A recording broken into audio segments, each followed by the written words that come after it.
Bom,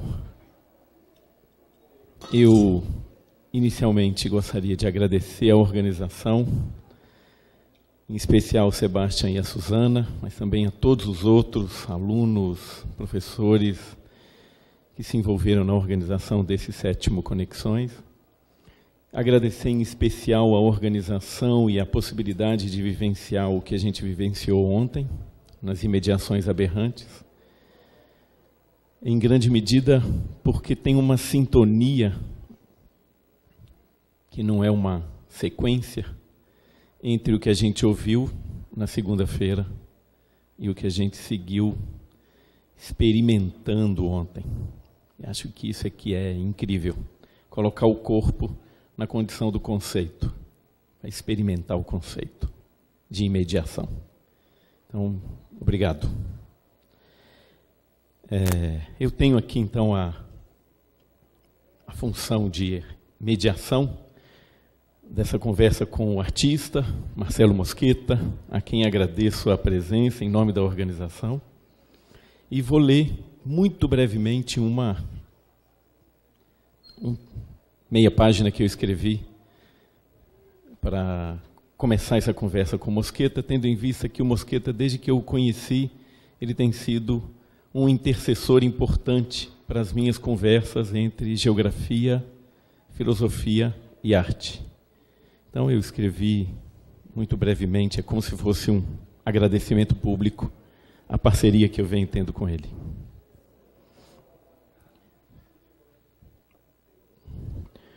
No primeiro parágrafo de sua biografia oficial, do Marcelo, pode-se ler: um fio condutor na obra de Mosqueta é a grande fascinação que tem pela natureza, assim como a sua disposição aberta à viagem e o enfrentamento com os elementos retirados da paisagem. Essa experiência de viajar e conviver em ambientes agrestes despertou seu interesse em retratar a memória de um lugar, elaborando um procedimento de classificação similar ao arqueológico e que questiona, por meio da arte, as fronteiras do território, da geografia e da física. Essa breve apresentação do artista visa colocar diante dos leitores e na biografia um artista que tem seu percurso de criação atravessado por muitas práticas e preocupações que são também científicas, de maneira geral, e geográficas em particular. Seu processo de criação tem sido, cada vez mais, deixar-se solto para os encontros inusitados nos lugares. Aquilo que o faz deter-se em algo, como se ali se desse uma espécie de contágio com aquilo que o estranha e surpreende. Nesse sentido, a criação associa-se a uma certa perda de controle.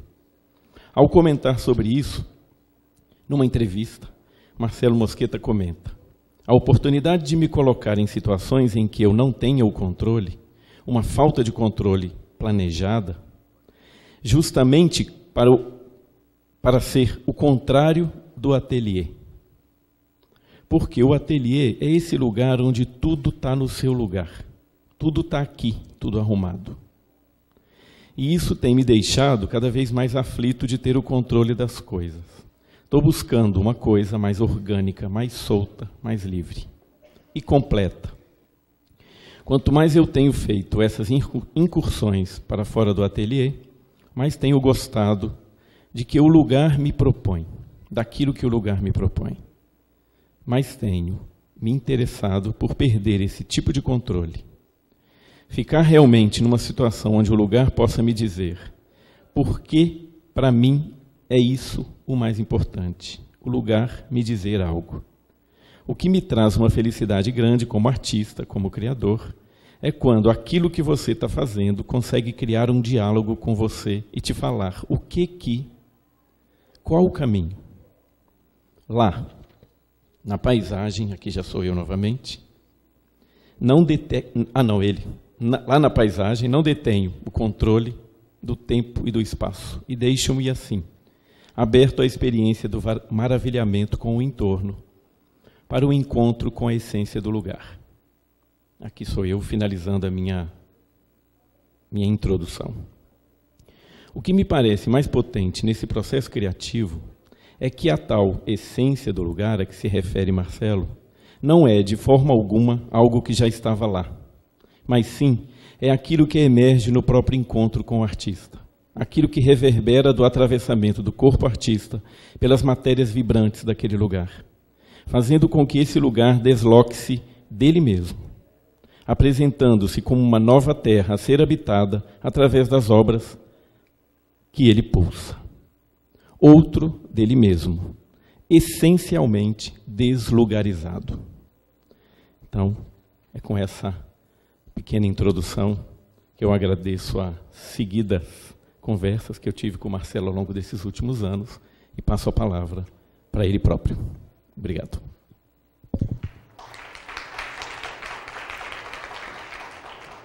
Alô. Uau. Muito obrigado, Vences. Tem sido realmente um prazer sermos vizinhos, né? Vences é meu vizinho ali do ateliê e tem sido uma grande alegria recebê-lo para conversas. Como ele mesmo acha engraçado que eu digo, eu sempre aprendo muito nessas conversas que ele traz coisas novas sobre mim mesmo, né? E é incrível essa energia que a gente tem nessa... com essa leitura de uma pessoa tão querida, tão perspicaz que nem o Venceslau. Muito obrigado, querido, pelas suas palavras. Também agradeço demais, Sebastian, Suzana, Alique, né, essa gente incrível que me convidou aqui para fazer parte desse seminário. Tem sido realmente uma grande honra poder participar, poder acompanhar tudo que tem sido falado aqui. E espero contribuir à altura aqui, falando um pouco do meu processo. Confesso que fico um pouco desconfortável aqui no meio de tantos pensadores, porque eu considero muito a minha prática a partir de um ponto de vista, a minha prática artística, né, a minha produção, de um ponto de vista muito prático. Eu costumo dizer que o meu pensar, eu penso fazendo. E eu faço pensando, essas coisas elas não estão dissociadas. É um pouco desconfortável para mim esse lugar de um afastamento e um olhar um pouco mais teórico em cima daquilo que eu faço, né? Para mim essas coisas elas caminham muito juntas. Mas beleza, eu estou à vontade aqui no meio de vocês. É tudo gente bacana, legal, interessante, que eu tenho aprendido muito. A ideia dessa conversa é o seguinte: falar um pouco de alguns trabalhos que eu tenho com relação à paisagem. Na verdade, a minha prática artística ela é uma prática voltada para o entendimento da paisagem, né? E eu separei, então, 5 trabalhos para poder me deter um pouco mais acentuadamente em cima deles. Quanto tempo eu tenho?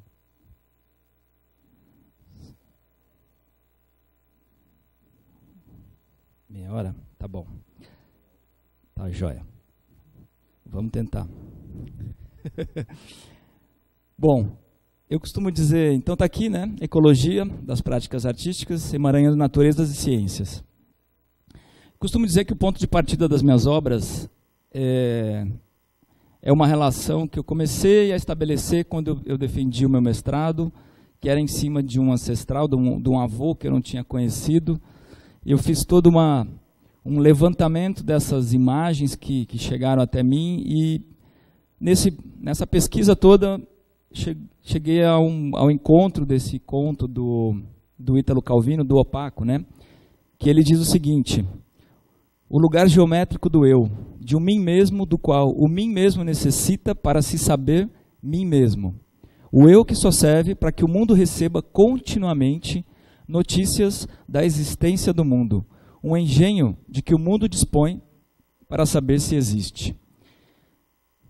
Eu olho o mundo a partir dessa perspectiva, uma perspectiva onde existe um cruzamento entre um olhar mais racional e a minha leitura dessa experiência, né, dessa leitura sensível do mundo e da paisagem. Eu costumo dizer que eu escolhi a paisagem porque na paisagem eu tenho a linha do horizonte, e o meu corpo é essa linha horizontal. Nesse cruzamento, essas duas linhas de força, eu tenho esse alvo, eu tenho essa medida, eu tenho essa régua, eu tenho esse ponto de fuga, essa perspectiva para onde ir, né?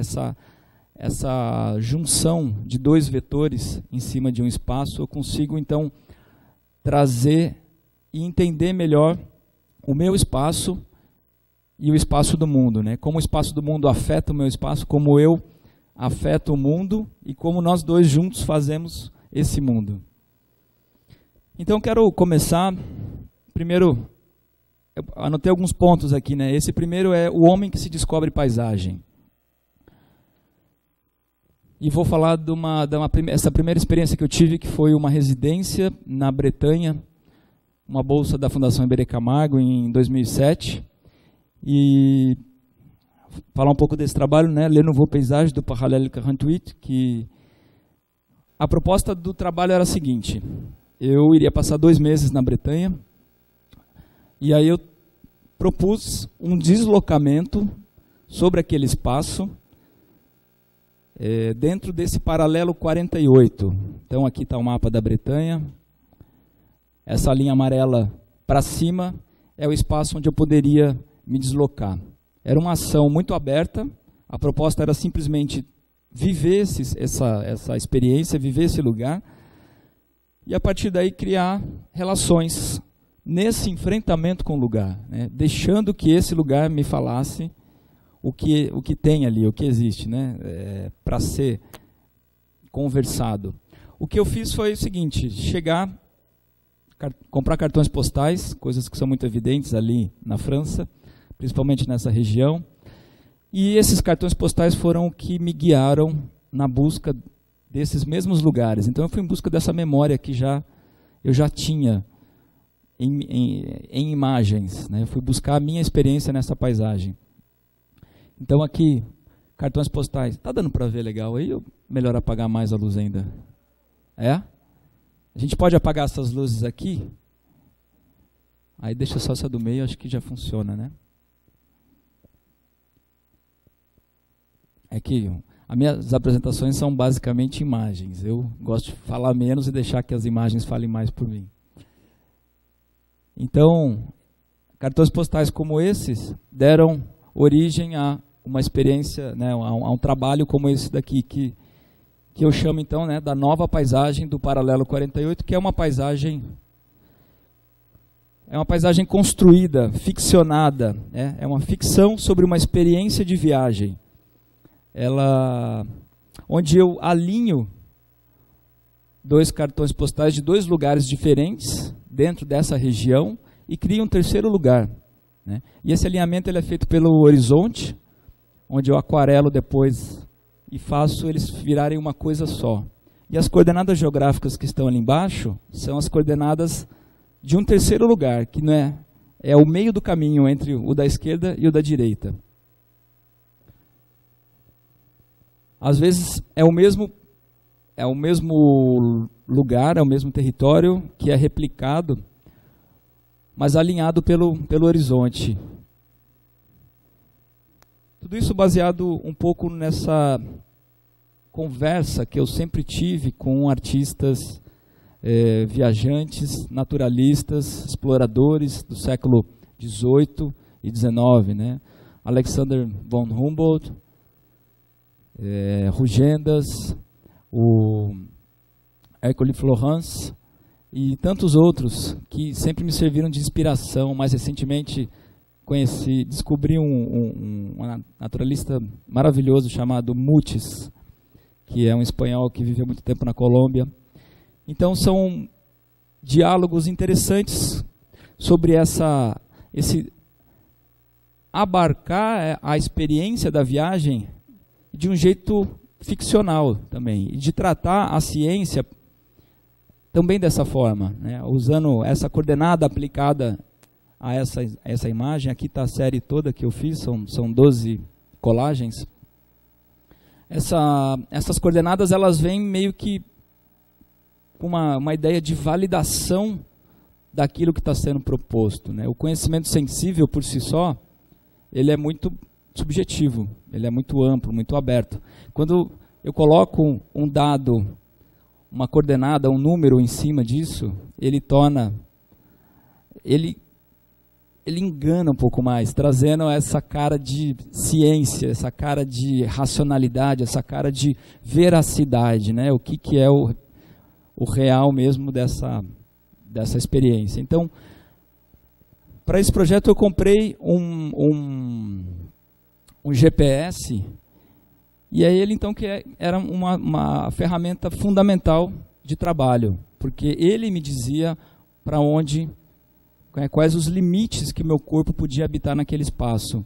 Eu entendendo também esses desenhos feitos pelo GPS, pela demarcação de todo o meu deslocamento, como um próprio desenho sobre a paisagem.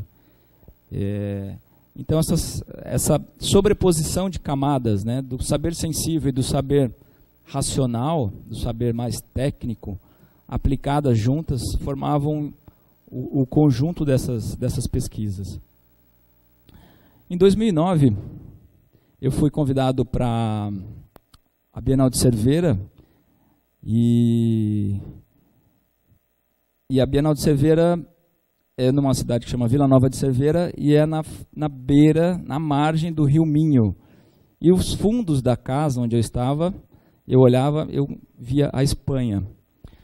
Então essa condição de fronteira começou a me interessar cada vez mais. E pensando o projeto que eu iria fazer, né, eu tive um tempo para responder, eu imaginei que esse rio que desenha outras margens, outros territórios, né, não o meu próprio corpo, mas o rio, o próprio acidente geográfico, que é o que faz a distinção e a fronteira do território. E o projeto chamou-se Deslocando Territórios, Projeto Galiza. Galiza é como eles chamam na Galícia, né? Eu costumo botar os nomes dos meus trabalhos de acordo com os lugares onde eu faço esses trabalhos, né? Então está aqui o mapa do lugar e essa condição de borda, essa condição de fronteira, né? Esse rio como divisor de culturas e histórias, porque assim, geologicamente é o mesmo território. Isso daí não tem... A rocha que está aqui do lado de Portugal é a mesma que está do lado lá da Espanha. Então, o que caracteriza o lado de lá ser Espanha e o lado de cá ser Portugal? Eram essas relações que eu queria tratar dentro desse trabalho, né? Esse rio que vai desenhando essa outra margem. Uma pesquisa interessante que aconteceu quando eu cheguei nesse lugar foi a primeira vez que eu atravessei para o lado espanhol. Eu descobri esse sítio arqueológico que eles chamam de Castros, né, no Monte Santa Trega, em Aguarda, que são sítios arqueológicos celtas de aproximadamente 3.000 anos. E isso veio a confirmar uma ideia minha, uma impressão que eu tinha, de que quando os seres humanos deixaram de ser nômades, uma das primeiras ações foi justamente o deslocar pedras. Foi esse criar a propriedade privada, você demarcar o espaço onde você está, né? Aí voltando lá em Italo Calvino, né, esse lugar geométrico do eu, qual é o alcance desse meu espaço? O tamanho que minha sombra projeta em determinado lugar, de acordo com o vértice do Sol. Como é que isso se dá? E essas rochas todas, então, vendo esse sítio arqueológico aqui, confirmou o meu projeto que era a seguinte coisa: eu atravessaria para o lado espanhol, escolheria uma rocha do lado espanhol e deslocaria ela então para Portugal. Eu faria ela ganhar mais sentido de identidade como rocha pertencente à Espanha, sendo que quando ela estivesse em Portugal. Então essa ideia do deslocamento, que é uma ideia muito recorrente na arte contemporânea, né? Desde Marcel Duchamp, a gente tem essa ideia do deslocar as coisas, que é um deslocamento que vem carregado de deslocamento de sentido. E aí aqui eu posso também tratar do Robert Smithson, né, a questão toda dos non-sites, de você recolher rochas e levar para as galerias, né, e essa ideia do não lugar, não é a ideia do não lugar do Marc Augé, é a ideia, é um conceito criado pelo Smithson mesmo, de ter pedaços desse território colocados num outro lugar totalmente isento, que é uma galeria ou um museu, mas que fazem menção àquele lugar de onde elas vieram. Só que elas também não são aquele lugar de onde elas vieram, elas são esse não lugar, o terceiro espaço que elas representam. Então aqui um pouco mais das materiais sobre esse projeto. E aqui a ideia do projeto, 30 viagens para o lado espanhol, 30 coletas, que virariam, então, a parte das obras. Eu tenho na minha prática muito recorrente o desenho. E a ideia também era não só recolher essas... Aqui eu estou sempre do lado da Espanha, recolhendo, marcando com o GPS, por isso que as rochas estão todas enumeradas, porque elas entram num sistema de classificação depois. E aí aqui no lado português, as rochas todas enumeradas, sendo limpas, sendo lavadas, sendo tratadas. E esse relacionamento com as rochas, ele vai me trazendo uma intimidade, que não é possível essa primeira vez que é colocada. Então, a pedra ela é manipulada, ela é tocada, ela é convivida muito tempo antes dela virar essa obra de arte, antes de virar o desenho, né? Então, eu lavo a pedra, eu limpo, eu faço desenhos prévios, depois eu fotografo e depois eu desenho. E parte do processo todo, aqui todas as 30 rochas coletadas. E sobre essas rochas ainda vão a coordenada geográfica de onde elas vieram. Nessa operação eu acabo entendendo que eu tenho 3 momentos, eu chamo de 3 momentos da mesma paisagem. Deixa eu ver se tem um trabalho pronto aqui, a gente já fala sobre ele. O primeiro momento que é o seguinte, a coordenada que é aplicada que me diz a origem, o local de retirada, o lugar de pertencimento desse elemento, dessa rocha. Então isso já é um índice que me leva de volta à Espanha. Eu estou ali em Portugal, mas esse trabalho, a minha mente é levada de volta à origem desse lugar. Um segundo é a própria representação desse lugar. Então, aqui são as fotografias que depois se transformaram em desenhos. Esses são os desenhos, que são feitos em PVC, em grafite sobre PVC expandido. É uma técnica que fica muito próxima muito mimética, muito próxima da representação mesmo da rocha, né? Elas lembram muito a fotografia original. E aqui o trabalho pronto, e que é esse terceiro momento dessa paisagem é então a própria rocha que está ali me falando desse lugar de onde ela veio, né?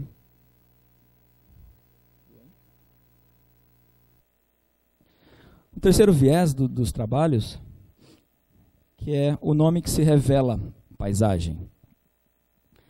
Em 2014, convidado também para essa Bienal de Montevidéu, eu fui pesquisar sobre o próprio nome da cidade de Montevidéu. Eu tinha uma ideia de criar algo partindo do nome Montevidéu, mas acabei indo mais para o nome Uruguai, né? Descobri que Uruguai sempre me chamou a atenção, porque ele chamava, o nome do país é República Oriental del Uruguai, o que nada mais é do que as terras que estão à direita do rio Uruguai, né? Uruguai não é o nome do país, Uruguai é o nome do rio, e o país é tudo aquilo que está à direita, ao oriente desse rio.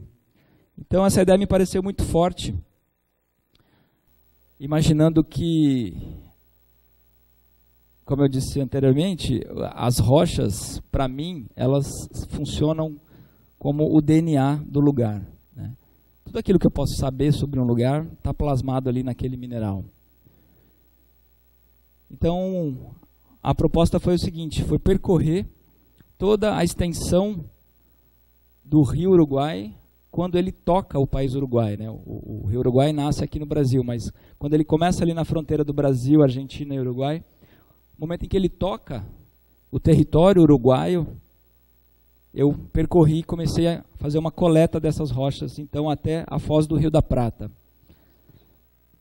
Então algumas imagens desse projeto, onde eu ia coletando esses inícios de território, né? Esse começo de país.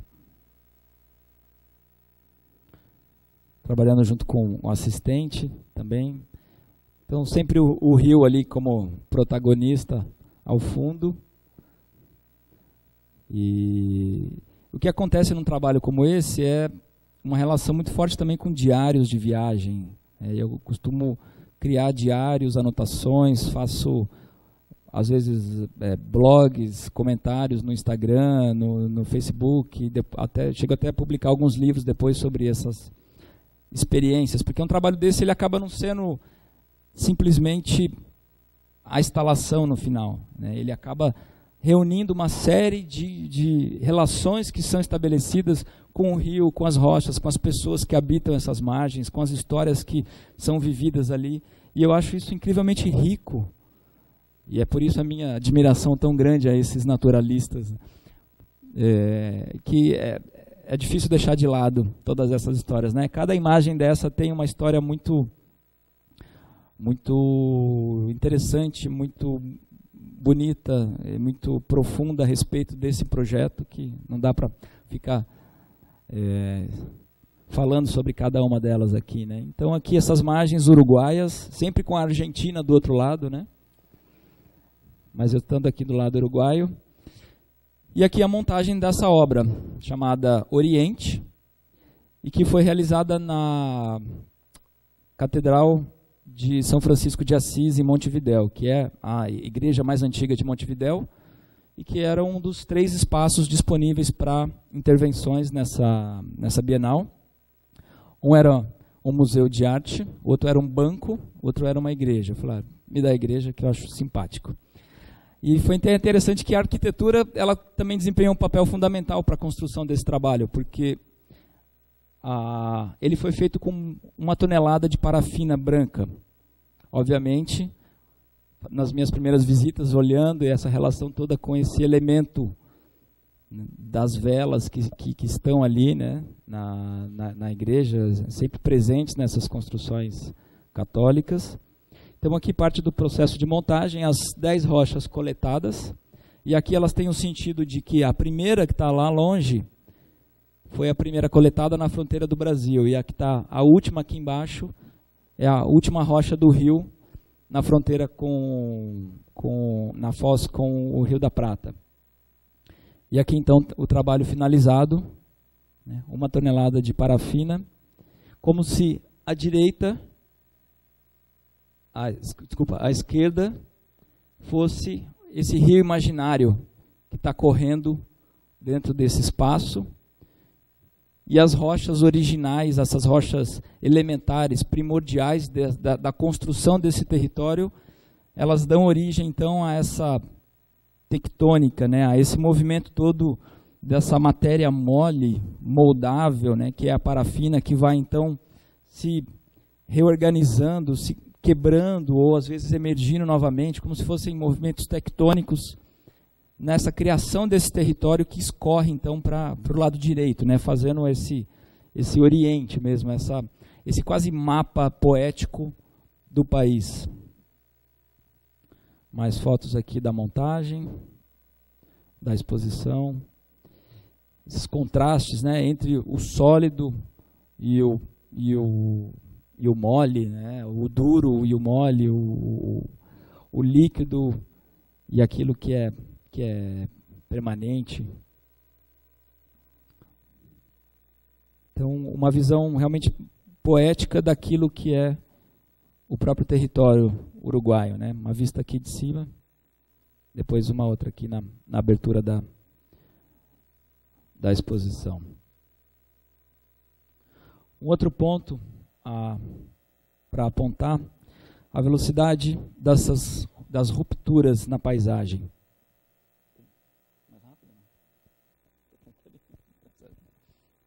E aqui eu quero apontar um trabalho feito em 2015 na Itália, na região de Piacenza. Eu estava ali fazendo uma residência também para uma futura exposição, descobrindo essas camadas de memória que existiam naquele lugar, né? A Itália tem muito disso, né? Essa é um palimpsesto de memórias e histórias e experiências sempre tropeçadas uma em cima das outras. Descobri que muito perto da casa onde eu estava hospedado, às margens do rio Trebbia, em 218 a.C., aconteceram duas batalhas importantes das segundas guerras púnicas, onde os cartagineses, liderados por Aníbal, atravessaram toda a Península Ibérica, saindo da África, de Cartago, atravessaram a Península Ibérica, os Alpes suíços, com 36 elefantes, e venceram os romanos em número 10.000 vezes maior do que eles, às margens exatamente desse rio, nesse local aqui, né? Então, um cenário de batalha ancestral e cheio, carregado aí todo de mitologias, de ideias, de fantasias também, né? E essa história me pareceu por demais fascinante. Assim, poxa, eu estou pisando nesse mesmo local, nessa mesma margem, nessas mesmas rochas, onde aconteceu esse evento histórico, né? Essas rochas que são realmente testemunhos dessa história. E o que eu fiz foi o seguinte, imaginar que cada seixo polido desse, que teve seus milênios rolando lá de cima da montanha até chegar a esse local, né? Ele comporta um tipo de ação temporal, ação natural, que é dada muito lentamente nesses milênios, nesse polir mesmo de todas as arestas, transformando essas rochas em algo muito, muito delicado, né, ao toque, tendo nenhum tipo de aresta. E o que eu faço então é quase uma performance, eu não sei nem como chamar esse tipo de ação, mas escolher 5 dessas rochas, desses seixos, e quebrá-las, como se fosse realmente uma encenação de uma batalha, dessa batalha da qual elas mesmas foram testemunhas. Então eu quebro uma rocha contra a outra. E essa quebra, ela produz um movimento muito imediato, né? De uma velocidade totalmente contrária a essa do tempo natural. Essa ação humana sobre o objeto rocha, sobre esse elemento, produz então uma rachadura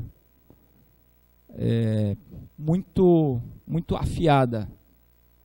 E o trabalho foi apresentado dessa forma então, eu chamo de trauma, e ele foi apresentado como atos, né? Então, onde eu gravei nessas pedras de ardósia, ato 1, ato 2, ato 3, ato 4, ato 5, como se fossem mesmo movimentos, atos dessa encenação, desse teatro criado para contar as histórias dessas memórias que estão plasmadas sobre a rocha, né?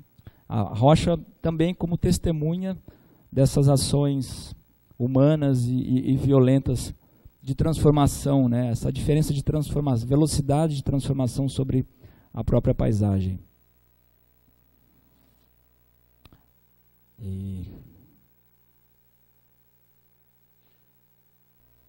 E aqui as 5 delas na exposição que aconteceu lá em Milão.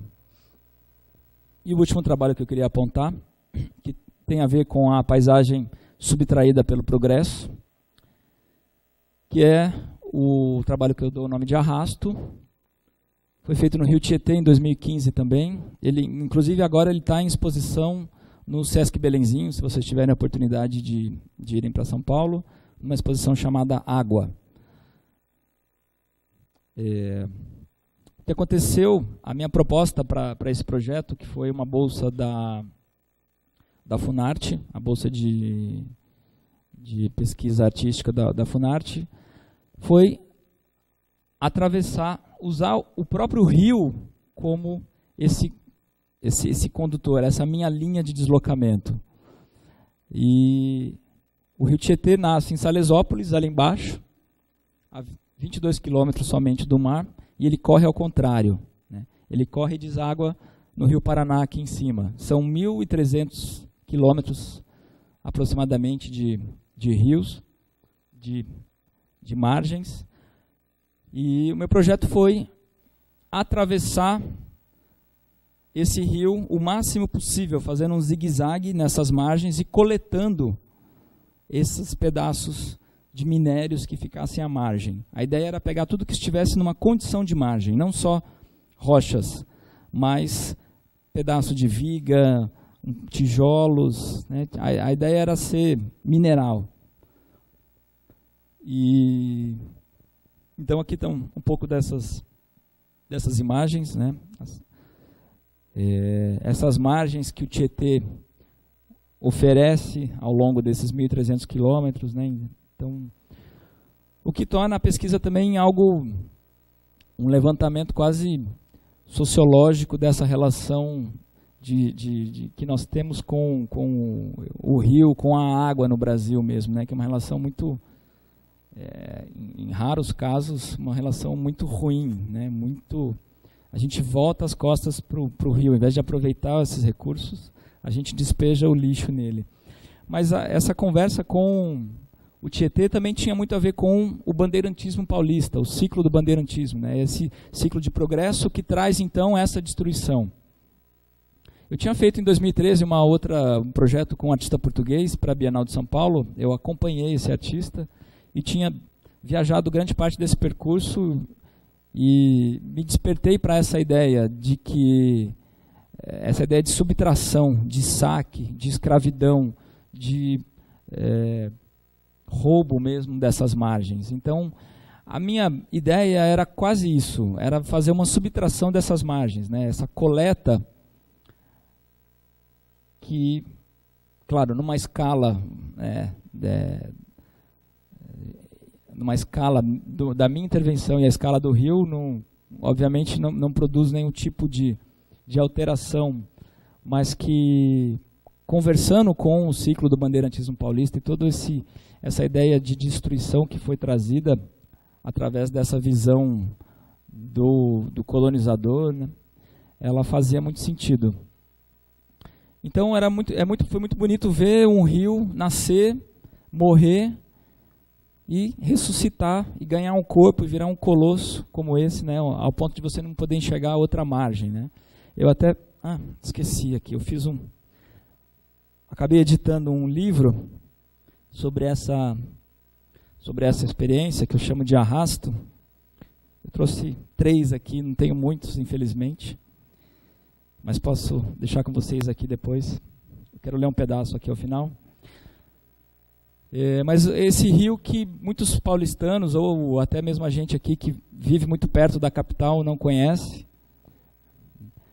E é um rio que é um rio de lazer, lá perto de Pereira Barreto, Araçatuba, mais do meio para o final, né? É um rio que traz realmente a vida. E eu queria ler um trecho, olhando para essa imagem, que foi uma das últimas fotografias tiradas, né, bem perto da foz com o rio Paraná, que ele diz o seguinte, que ao longo desses meses, eu escrevi. Ao longo desses meses, aprendi a amar o Tietê, a contar as suas histórias e a me admirar com cada gota de vida que via se oferecer a mim generosamente. Do pó das margens aos barrancos de argila vermelha e amarela, sou minério e água, sedimento e barro. E assim finalizo a última coleta nas margens do rio Tietê, tendo a jocosa caixa d'água em meio ao próprio rio, como se pudesse me advertir que todo esforço será inútil e que é preciso mais do que uma vida inteira para se contar a história de um rio, pois ele nunca é um só e nunca será sempre o mesmo, assim como todos nós. Então esse enfrentamento com esse espaço natural, né, dessa forma tão afetiva, tinha dias que eu realmente parava e chorava na beira do rio, né? Como se ele fosse o meu grande companheiro de viagem mesmo, como se ele fosse alguém com quem eu pudesse contar e me confessar e chorar no ombro às vezes, né? Um rio que teve um passado tão glorioso, tão afetivo em certos lugares, né? Que nem aqui a represa de Nova Vanhandava, antes da inundação.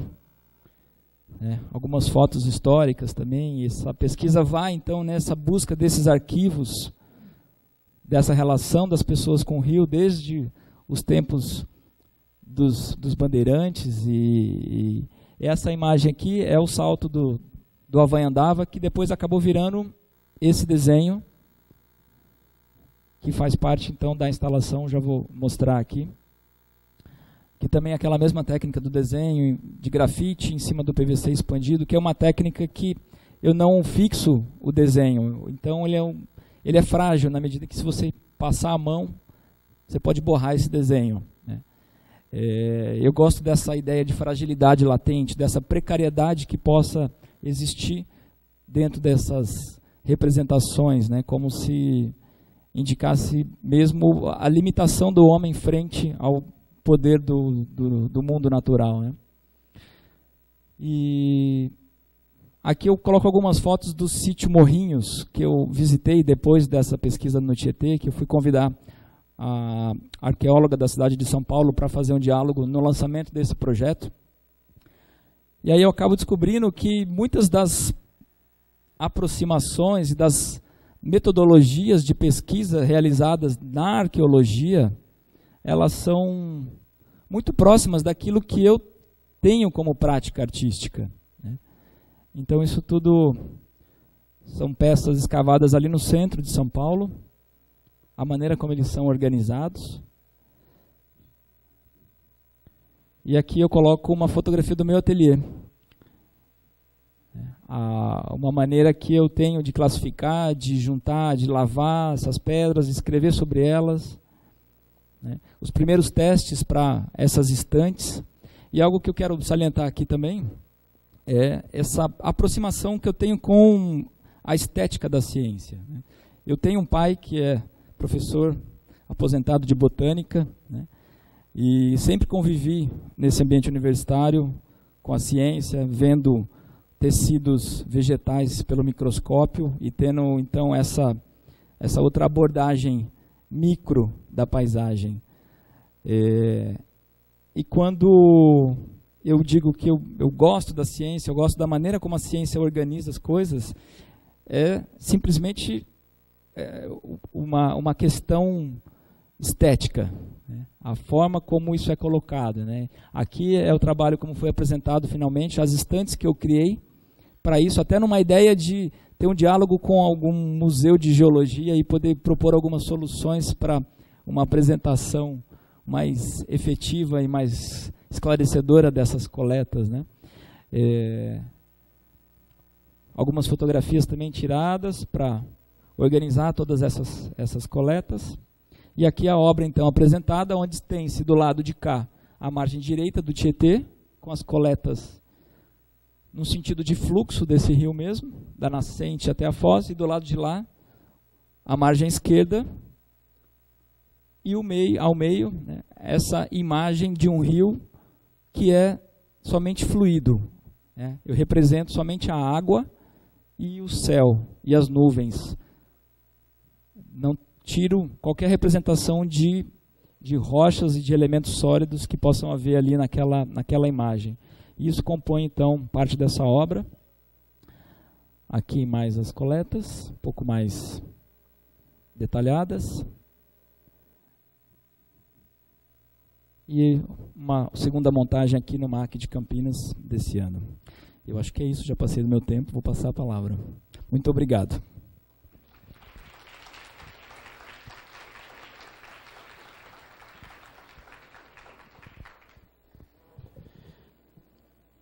Bom, temos agora uma meia hora de conversa, tempo máximo de conversa por conta do funcionamento do espaço.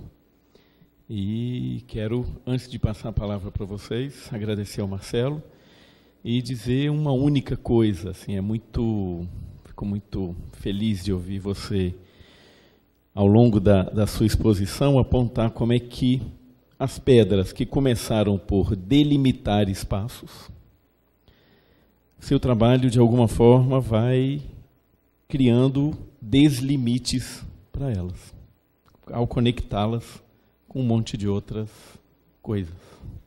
Obrigado, mais uma vez, eu pensando aqui com suas criações numa relação tão direta com a natureza, com as coisas do mundo.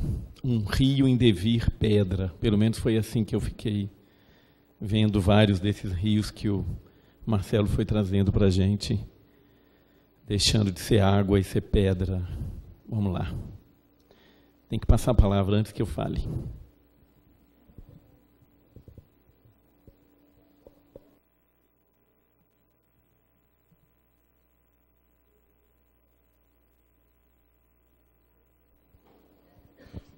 Se você pudesse vir aqui, que acho que fica melhor para todo mundo escutar. Eu também posso ir até aí. É bom que a gente anda um pouco.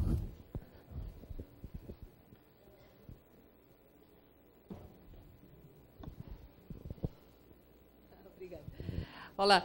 Não, eu queria saber se você tinha feito alguma intervenção desse tipo, assim, em museus de ciência, entendeu? Com pedras, geologia, margens, paisagem, tá?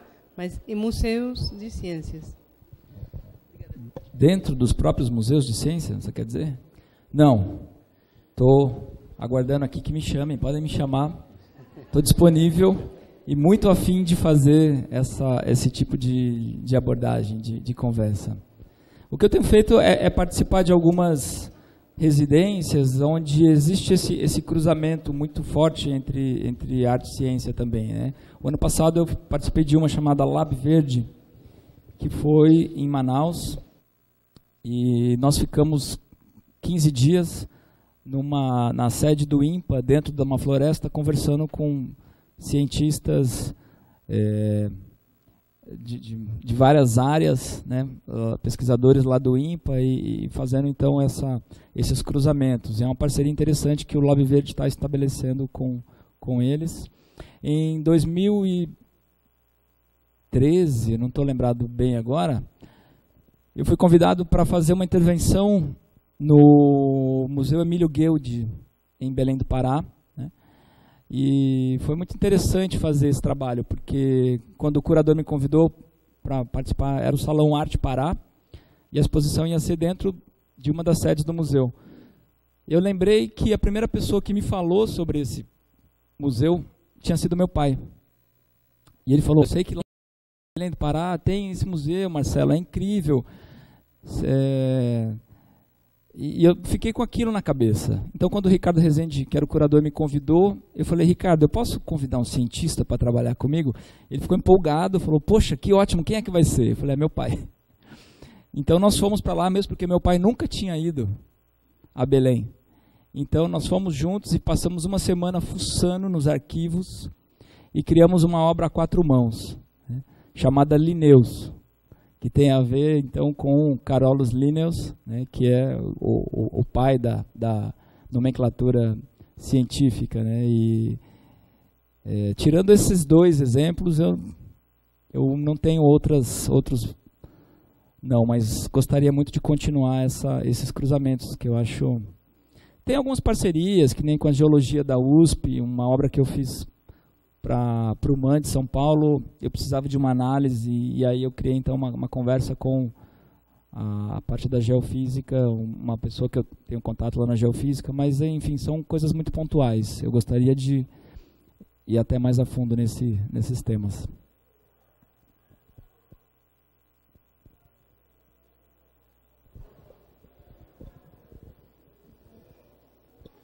Antônio.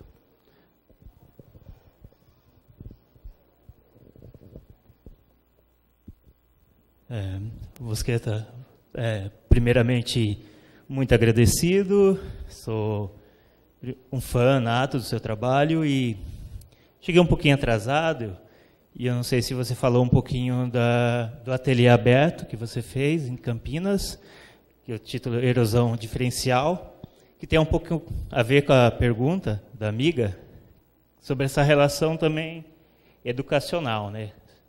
Que é uma perspectiva, não sei, pelo que eu entendi, recente no seu trabalho, de abrir ao público e pôr o público a dialogar e você ser enfrentado com essas outras dimensões, que é diferente da dimensão de uma galeria, de um museu, mas de um espaço aberto onde as pessoas não só visitam a obra, interagem e produzem algo com o artista. Queria que você falasse um pouquinho dessa experiência, que eu acompanhei um pouco o processo, mas não fiquei até o final. Eu queria saber um pouquinho do depois também disso. O que aconteceu, que isso vem mudando ou não na sua obra. Obrigado. Legal, obrigado, Antônio. Essa exposição que o Antônio comenta, em maio, eu fiz, através do PROAC, uma exposição individual no Museu de Arte Contemporânea, aqui de Campinas. Mas eu não queria simplesmente uma exposição onde eu colocasse as obras e aquilo ficasse ali durante um mês e depois eu fosse lá desmontar e tudo certo, né? Como geralmente tem sido as exposições.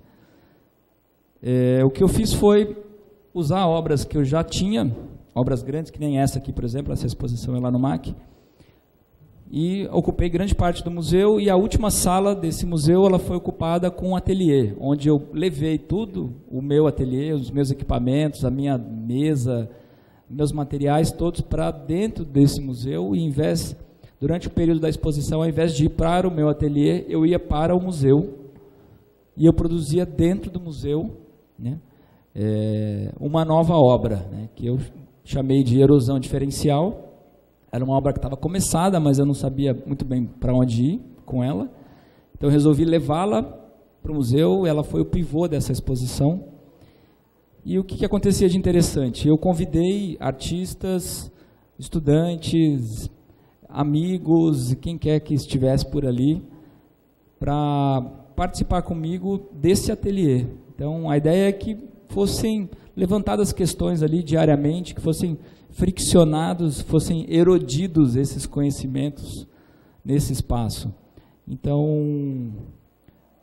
o Antônio chegou aí lá e viu parte desse processo, né, onde a gente trazia de tudo ali, desde citação, desenhava na parede, colava referências e trazia rochas, água, barro, e fazíamos ali intervenções, davam aula, conversas abertas. Quem estava visitando o museu tinha a possibilidade de entrar nesse ateliê e conversar e trocar ideia, e eu também tinha toda a liberdade, assim como os outros que estavam no ateliê, de sair do ateliê, fazer um passeio no museu, fazer oficinas fora, na praça, ao entorno do museu mesmo. Então foi um projeto muito orgânico, né, que ele foi se construindo. Eu não sabia muito bem onde ele ia chegar, eu só sabia que eu tinha esse ponto de partida, que é justamente esse termo da geologia, né, da erosão, a erosão diferencial, né, onde no mesmo substrato, numa mesma matéria, existem duas condições diferentes de dureza, né, e aquilo que não é tão sólido se esvai através da ação desses agentes do tempo. E eu vejo isso como uma metáfora da criação, né? Aquilo que tem que ficar, ele fica. O tempo me fala o que é que deve ser mantido e o que deve ser descartado, né? Interessante também fazer essa ligação com a conversa, né, sobre as abstrações que a gente ouviu agora há pouco aqui do Erland, né? Maravilhosa essa ideia, né? O que é que é escolhido? O que é que me escolhe? Ou o que é aquilo que eu escolho? Muita gente me pergunta, mas como é que você escolheu essas rochas nessa margem, né? Qual foi o teu critério de escolha? Ele era um critério muito variável, né? Muitas vezes era a oportunidade de encontrar aquela rocha ali. Muitas vezes eu sentia que as rochas quase me pediam para ser coletadas. Quando elas levantassem a mão e falassem, me leva, né? Então, são critérios que são muito abertos, né? Não tem algo que é muito rigoroso nesse aspecto. Porque eu vejo que a criação, esse momento da criação, ele funciona desse jeito. E o ateliê, lá dentro do MAC, foi assim, os dias que eu mais me alegrava eram os dias que eu voltava para o ateliê depois de ter faltado. Que o que acontecia? Quem ficou no ateliê não estava um pouco sobre a minha sombra. E aí eles tinham a oportunidade de propor coisas novas. Então eu chegava, aquilo que era um ponto de partida que eu tinha proposto, ele tinha virado um desvio maravilhoso. E era nessas coisas que eu estava interessado, nesse perder o controle que o Venceslau apontou aqui no começo. Essa ideia de que a criação, ela pode ser sim mais afetiva, mais aberta, mais propositiva, mas que isso venha através dessas relações, não só entre nós, mas com o mundo, com as coisas que estão no mundo, né? Essa abertura para que a própria matéria possa conduzir o lugar que ela queira ir, e que o artista ele funcione simplesmente como um parceiro, um colaborador, alguém que está junto aí, né? Não com essa visão tão de cima para baixo, né? Tão rigorosa e dominadora como a gente costuma ter. Acho que é um pouco disso. A exposição acabou virando... Eu não terminei o trabalho, a erosão diferencial está lá, continua aberto. Nós não conseguimos entender uma solução para aquele trabalho. E talvez ele possa ser montado novamente em outros museus, em outros lugares. Mas o que aconteceu a partir dali foi uma outra exposição, que eu fiz agora recentemente uma individual em Curitiba, chamada Memória Gráfica. Memória Gráfica é o nome de um dos trabalhos que nasceu lá no ateliê, chamada Plano Inclinado. E que ela surgiu grandemente dentro dessa outra exposição, né? Então é interessante ver como essas coisas elas se encadeiam. É um movimento que ele não se encerra, não é um ciclo finalizado nele mesmo, né? Eu costumo dizer que quando eu faço uma exposição eu tenho mais 3 na manga para continuar, porque o que sai dali, né, o que são esses elementos que estão à margem da ideia principal, eles talvez não funcionem para aquele momento, né? É preciso entender o momento certo dessas coisas virem à tona.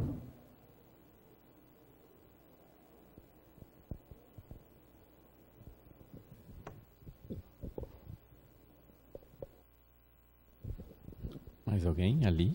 Tamires? Vou levar. No meio do caminho. Olá. Eu gostaria que você falasse um pouquinho sobre a sua relação com o desenho, né? O porquê dessa escolha do desenho e de trazer esse contraste tão grande, porque você parte de uma experiência que é do teu corpo dentro do espaço, né? Essa presença de percorrer o espaço e do espaço, desse território, desses elementos presentes no espaço da exposição também. E aí você contrasta isso com esse desenho que é uma representação desse lugar e uma representação com esse interesse de detalhamento, de um certo realismo, né? Então, eu queria que você falasse um pouquinho sobre esse contraste e essas escolhas. Eu entendo. O desenho, ele é sedução, né? Ele é imagem, ele é essa representação mais afetiva, né? No sentido amorosa e carinhosa que a gente pode ter com as coisas, né? Então, esse tipo de tratamento, esse tipo de desenho que está aí, é justamente uma aproximação que eu tenho de criar um espaço que seja esse espaço atraente. É como se ele funcionasse como um imã, em que ele atrai, né? Esse tipo de tratamento que eu tenho também com o grafite em cima do PVC, ele acaba se tornando um pouco misterioso, porque em certos trabalhos eles acabam sim parecendo fotografias. E aí esse lugar dessa indefinição de que tipo de representação é essa, de que tipo de apreensão, de tradução do lugar está colocada aqui. Isso é uma imagem técnica, isso é uma imagem mediada, isso traz para o espectador um lugar de desconforto, no sentido de não estar entendendo muito bem que tipo de superfície ou de representação é aquela que está ali, né? Então, essa ideia me atrai muito, poder trabalhar esse sentido mais maneirista, né, do fazer artístico, mais assim, habilidoso no sentido da técnica mesmo, trabalhar nesse sentido da curiosidade de você não ter um reconhecimento fácil de que território é aquele que está sendo proposto ali. Mas eu também entendo o desenho de muitas maneiras, isso é só uma parte dele, né? Isso é a maneira como muitas vezes eu falo sobre a paisagem, né? Outras são justamente o mapa, a ideia do cartógrafo, né? O dia que eu entendi que o mapa, ele não é o território em si, ele é a abstração desse território, ele é essa eleição mais profunda dos elementos que existem em determinado espaço, e que o cartógrafo escolhe como representar aquilo, e através de um outro plano, que não é um plano humano, né, é um plano eu gosto muito da representação italiana, da denominação italiana, que é o volo do cielo, né, tipo a visão do pássaro sobre esse espaço, né, alguém que está em cima olhando para baixo. Eu acho isso fantástico também, né, esse traço que pode ser feito tanto com a caneta, mas também com o meu sapato, nesse deserto ou em algum outro lugar, né? Essa ideia de desenho mais ampliada possível. Eu acho que o desenho, ele é a nossa principal forma de comunicação, né? É uma pena que a gente adulto só desenha em letras, né? Mas a gente devia desenhar menos letras e devia desenhar mais coisas orgânicas, enfim, aquela relação mais infantil que a gente tem mesmo com a aproximação e a representação do mundo, né? Então, eu vejo o desenho nesse espectro da forma mais ampla possível, né? Não sei se eu cheguei a responder você. Um breve comentário sobre essa conversa em torno do desenho. O Gonçalo Tavares, um escritor português, ele tem um livro, um dos textos que ele escreve no Breve Notas sobre a Ciência, ele diz que a escolha da língua escrita em relação ao desenho foi uma aposta em cavalos e que talvez a gente tenha se equivocado. Bom, pessoal, falta muito pouco para 12:30, como é uma relação digamos assim, de respeito ao trabalho que é desenvolvido aqui, pelos trabalhadores que aqui trabalham. Então, eu sugiro que a gente termine com uma salva de palmas para nós, Marcelo e público.